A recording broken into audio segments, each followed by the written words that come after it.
I see more than just this museum, that it's a center of activity, that it's a place where people come to enjoy themselves. I think it's pretty cool. It's hard to believe it's maybe one of a kind and so old. I should think it would be a boost for the school system to have a place to bring the children in one place where everything's located. All these things that we have today, the dishwashers and all that sort of thing, a lot of it started right here in Springfield. It's really the one project in the last few years that brought everybody together. They want to see the building saved. Oh, I would think it would help to bring tourists, and it would help to give Springfield a place on the map.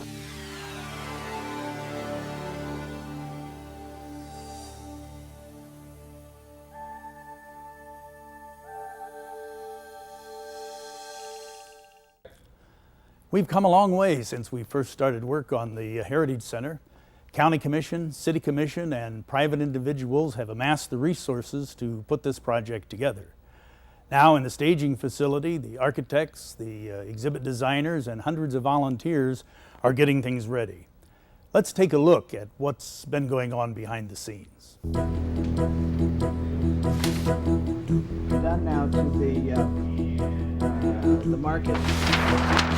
Oh, the storage. Yeah! Okay, that's good.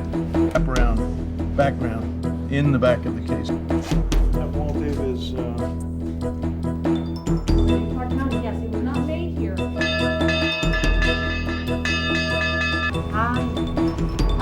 found this in my parents' home. Straighten it out a little bit. Senior exhibit designer for the Heritage Center is Bill Brown. He's been involved with our project since its inception, and he brings to us experience in the design of exhibits for over 200 museums across the nation. I mean, you know, we felt very strongly about this idea that the artifacts are needed to tell stories. And this is not a place that we need to give lectures. It's a place where we want to tell stories. And the artifacts, again, are those touchstones to those stories. So I see that as different and more than a regular museum. I think there are a lot of stories here, and I think people are going to realize their history is here. That's what I feel, and I feel it's a great, great project. I'm really proud of the things that the guys did to put this together. Also involved with us in design of the exhibits is David McLean, who's worked on numerous museums throughout the country as well. His main contribution, as I notice it, is to make sure everything is going to fit, and he measures and he countermeasures and he takes pictures and he lays out the size of the display on the floor, and he fits in all the various items, and he's the one who puts all the pieces together. During the last couple of days, there were young people, 5th grade, say 8 years old, and they came through and they were very taken with what they were seeing. And while we were working, Bill and I were working on the various exhibits and designs, we came to a point where we were talking about how high the rail should be, how high should a particular element be overhead, what could a young person see, and who would we exclude if we didn't do it right? And so came to us, why don't we involve it? They're right here. And so we went to a few of them, we took a tape measure, I'd already done some drawings, and they came to the drawing board, and we had a lively exchange. It was wonderful. I think we should save this stuff for to show other people what it used to be like. I didn't really know much of this stuff, but now I know a lot about it. In a project of this scope, hundreds of volunteers become involved. But behind every group of volunteers, there's an executive director. Floyd Barman has been executive director of the Clark County Historical Society for the past 15 years.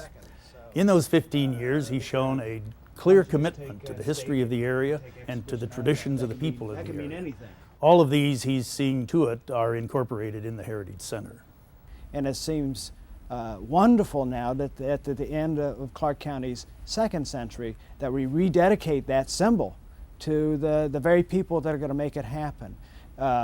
In that sense, there's probably no other building in this region that symbolizes the hope and anticipation for the people of Clark County and Springfield than that one single building. Architecturally, it's significant too. It's Richardsonian Romanesque in design.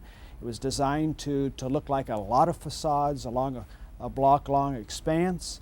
and it was designed by a very important Clark Countyan, Charles Krager, who designed almost all the monumental buildings in town. It's pretty exciting to have this many artifacts, to have this many things that are related to the community, but not only that, all the people. Many of which, in all the tours that come through, people say, well, that's my name. I remember so-and-so. That was my uncle, that was my grandfather. So it's all tied to the community. Well, as you can see, we have come a long way since we began work on the Heritage Center, and there's still a long way to go. All of us who've been involved with the project have appreciated the opportunity that the community has given us to be involved. There are a great many people to thank, and you are among them. When the project is completed and the Heritage Center opens, all of us will have that sense of pride in having accomplished something really outstanding for our community. We dragged our kids to Indianapolis, to the children's museums, to all over the place. We don't have to drag them anymore. The grandchildren, they'll be right here and they can see all these exciting things of their history right here in Springfield. And we're here this weekend for a reunion. And we're here touring for that. We are going to donate something to somebody. Why not think about the historical society for the class of 43 and donate $10,000? We're going to work on it.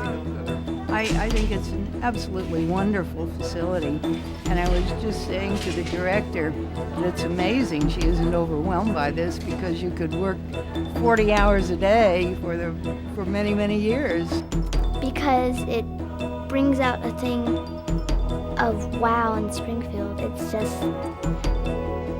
beautiful, and we should have it in this town because it's our history.